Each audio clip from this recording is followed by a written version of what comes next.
सकारात्मकता नाव नाही त्याच्यावर, दुसऱ्या आयुधाच्या माध्यमातून तुम्ही मांडा. नाव त्यात दिलेलं नाही. मी सभापती महोदय नाव दिलेलंच नाही त्यात नाही नाव नाही ऑफलाईन सभापती महोदय दिल्या, बोलायची संधी फक्त द्या आम्हाला. तुम्ही अमान्य केलेलीच आहे. औचित्याचा मुद्दा मांडा मग. सभापती महोदय औचित्याचा मुद्दा नाही ते करा लवकर ना. सभापती महोदय 289 वर मला 2 मिनिटं बोलायला. 289 मांडायचं नाहीये ना? नाही मांडायचं, मी तोच म्हणतो. 289च महत्वाचं. 2 मिनिटं मांडायचं. अवकाळी पावसात दुसरं काय तुम्ही पाऊस दुसरा 289 दिलाय तो मांडायचा आहे. सभापती महोदय आमची विनंती आहे. आपलं जे म्हणणं आहे, मी वारंवार आपल्याला आयुधाची जाणीव करून देत आहे. मी सकारात्मक दृष्टिकोनातून नाही, सकाळी आपल्याला सभापती महोदय आम्ही 289 सारखा अतिशय संवेदनशील विषय आपल्याला ऑफलाईन स्वीकारता राज्याच्या आरोग्याच्या दृष्टीनं हा 289 महत्वाचा आहे. कारण की या राज्यामध्ये सभापती महोदय राज्याचं आरोग्य कोटी लोकांच्या आरोग्याशी विषय निगडीत हा सभापती महोदय. या राज्यामध्ये सभापती महोदय किमान 5-6 कोटी लोक औषधं घेतात. किमान 27,000 दुकानदारांच्याकडनं सभापती महोदय औषधं या ठिकाणी घेतात. किमान 2.5 कोटी लोक सभापती महोदय दररोज औषधं बीपीची, शुगरची या राज्यामध्ये घेतात.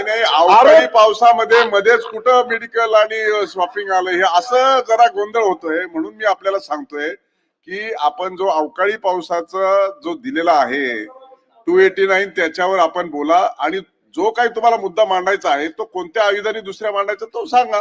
मी त्याला अनुमती द्यायची किंवा नाही त्या विषयाच्या अनुषंगाने मी आपल्याला रुलिंग देतो. सभापती महोदय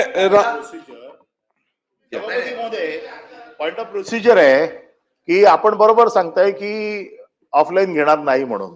नाही ऑनलाईन घेणार, ऑफलाईन घेणार नाही. ऑफलाईन माझ्या माहितीप्रमाणे आजही आपल्याकडे जो नियम आहे त्याच्यामध्ये 1 तास अगोदर द्यायचा आहे. आणि कुठल्याही नियमात बदल करायचा असेल तर अधिकार त्यांना नाहीये, अधिकार नियम समितीला आहे. या नियम समितीवर मी देखील आहे.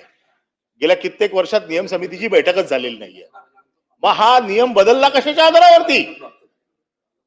म्हणून साठी नियम बदलला. नियम समितीच्या बैठकीमध्ये नियम बदलावा लागतो. तुम्ही नियम नंतर बदलून घेण्याची अर्ध्या तासाची सूचना आणा, मग आपण अर्धा तास. नाही, पण मग नियम हा बदलला कशाच्या आधारावरती? बदलला हा नियम ऑफलाईन घ्यायचं बंद केलं, हे कशाच्या आधारावरती केलं? हे कशाच्या आधारावरती झालं? जर ऑफलाईन घ्यायचं नाहीये याला नियमात बदल करायला पाहिजे. आणि जर आम्हाला 1 तास अगोदरची परवानगी आहे तर नियम समितीच्या समोर हा नियम आल्याशिवाय नियम बदलला गेला कसा? साहेब, आपल्याला अमर्याद अधिकार आहेत, परंतु ते अधिकार पुस्तकाच्या चौकटीत आहेत. आता तुम्ही जर ऐकणार असेल तर मी सांगतो की प्रश्न असा आहे. आपण बसा जरा. आपण गटनेत्याच्या बैठकीमध्ये उशिरा पोहोचला. बंटी पाटील साहेब आणि शशिकांत साहेब मी स्वीकारला देखील, सचिवांना सूचना देखील दिल्या. पण आपल्या नियमात तरतूद अशी आहे की 11च्या अगोदर द्यायचा आणि 11:17 झाली होती. त्याच्यामुळे तो ऑनलाईन होत नव्हता आणि म्हणून तो आला नाही. म्हणून आपल्याला पुन्हा मी तपासणीसाठी पाठवला. आणि म्हणून साठी की आपण दुसऱ्या कोणत्याही आयुधाखाली द्या. मी सांगितलं आपण 35 खाली नोटीस द्या, मी त्याच्यात अलाउड करतो आपल्याला. केला, ऑफलाईन आणला असता, नियमात बसला नाही म्हणून तुम्ही फेटाळला असता, मी मान्य केलं असतं. माझा प्रश्न असा आहे की 11च्या म्हणजे 1 तास अगोदर देण्याचा माझा अधिकार आहे. तो ऑनलाईन आहे, ऑफलाईन आहे. आपण म्हणताय की ऑफलाईनचा आम्ही बंद करून टाकलेलं आहे, आम्ही फक्त ऑनलाईनच घेणार. हा ऑनलाईन घेण्याचा नियम बदलला कधी? आणि हा नियम समितीच्या नियमातच बदलावा लागतो. तो बदलण्याचा अधिकार असा एका कुठल्याही माणसाला नाहीये असं माझं म्हणणं आहे. बरोबर. आपण त्याच्यावरती रुलिंग द्या की माझा अधिकार आहे म्हणून आणि माझ्या अधिकारात मी नियम बदलून टाकला म्हणून. थांबा एक मिनिट थांबा. आज सगळेच तुम्ही नियमामध्ये बदलला, माझं काहीच म्हणणं नाहीये. पण नियमाच्या बाहेर जाऊन जर बदलला असेल तर त्यांना परवानगी देऊन टाका. अडकलं ती आता. तत्कालीन सभापतींनी या संदर्भामध्ये सगळे जे काय आहे तर ते ऑनलाईन स्वीकारायचं घेतलं होतं. तथापि त्याला बंटी पाटलांना जरा बोलू दे या विषयावर. त्यांची भावना काय, मी घेतलेल्या निर्णयासंदर्भात त्यांची भावना काय? आहेत पॉइंट ऑफ प्रोसिजरला.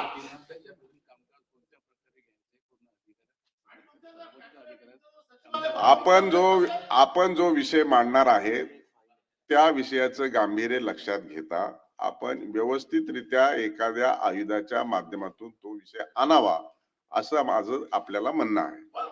आणि रुलिंग द्या. म्हणून आपलं जे प्रोसिजर प्रमाणे काम आहे, जे प्रोसिजर प्रमाणे काम चालू आहे त्यावरती अडून बसाय. आणि म्हणून सभापतीच्या अधिकाराच्या संदर्भामध्ये मी आपल्याला रुलिंग दिलेलं आहे. म्हणून तुम्हाला वारंवार तीच गोष्ट सांगतोय, परंतु आता आपल्याला ती निदर्शनास आणि ती जाणीव होत नाही. शेवटी या ठिकाणाहून बसल्यानंतर सार्वभौम सभागृह आणि संयुध आयुध नियम प्रथा परंपरा बघत आपण या सगळ्या गोष्टीचा विचार करतो. तथापि सार्वजनिक हिताच्या आणि जनतेच्या हिताची जर गोष्ट असेल तर तो आपला अधिकार आहे आणि म्हणून तो मांडण्याला मी दिला होता. परंतु काही अडचणीमुळे तर थांबू शकलो आपण, तर पण दुसऱ्या आयुधाच्या मार्फत द्या. आपण आता पुढे जाऊया, लक्षवेधी सूचनांकडे जाऊया.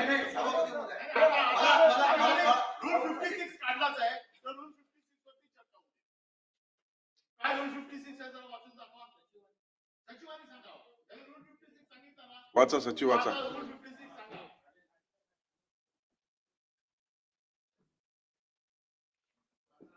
या नियमात ज्याबाबत विशेषरित्या तरतूद केली नसेल अशा सर्व बाबी या नियमाच्या तपशीलवार कामकाजा संबंधात सर्व प्रश्न याचे सभापती वेळोवेळी निर्देश देतील अशा रीतीने नियमन केले पाहिजे.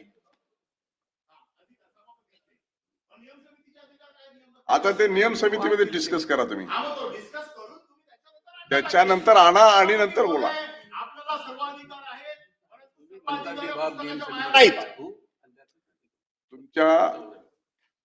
तुमचं म्हणणं जे काय आहे तर ते नियम समितीमध्ये व्हेरीफाय करून त्याच्यात काय आवश्यक ते बदल करायचे असेल तर करून बोला. नियम समितीने त्याचे अधिकार बदलावे, सभागृहात यावे. सभापतींचा तो पूर्ण अधिकार आहे, ते एक्सेप्ट करायचे नाही करायचे सभागृहाला. पण आता असं झालंय की परब साहेब सभापतींच्या अधिकारावरती बोलायला लागले.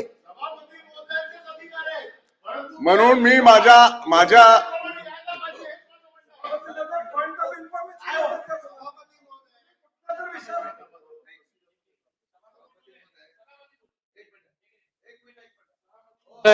या ठिकाणी मागासपासून नियमांवर वगैरे चर्चा सुरू आहे. खरं म्हणजे त्याच्यावर त्या ठिकाणी अधिकार वगैरे याच्यावर तुम्ही चर्चा करा, पण सभागृहाचा वेळ आज लक्षवेधी आहेत. महत्वाच्या प्रश्नावर नाही आपण नियमात पण लोकांचे प्रश्न आज लोक या ठिकाणी या सभागृहाकडे बघतायत.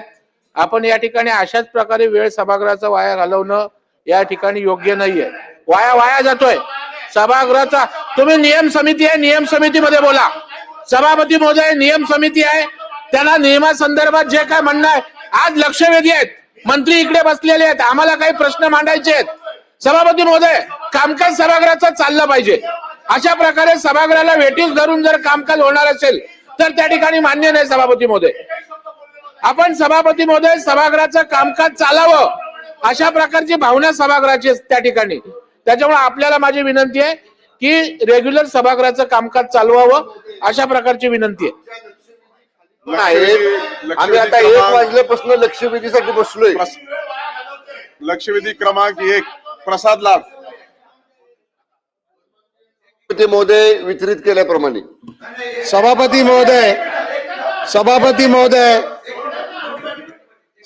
महोदय मुंबईच्या विकासाच्या कामाच्या विरोधात हे लोक जात आहेत. मुंबईच्या सर्वसामान्य नागरिकांचा प्रश्न आहे.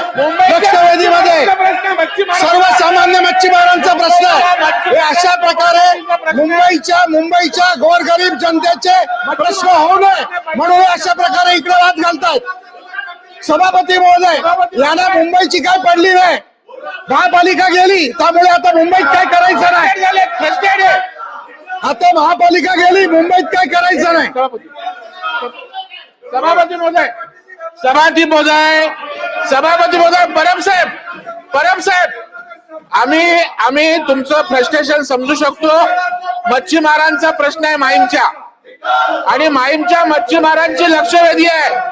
मुंबईचा मच्छीमार कोळी बांधव हा मालक आहे, मूळ मालक. आणि त्याच्या लक्षवेधीवर अडथळा आणण्याचा प्रयत्न आहे सभापती महोदय. सभापती महोदय, मुंबईच्या मच्छीमारांवर अन्याय करण्याचा हा प्रयत्न आहे. गोरगरीब जनतेचा अन्याय करणारा प्रश्न आहे. मी प्रश्न चालू करतो सभापती महोदय. या लक्षवेधी होऊ नये अशी इच्छा दिसते सभापती.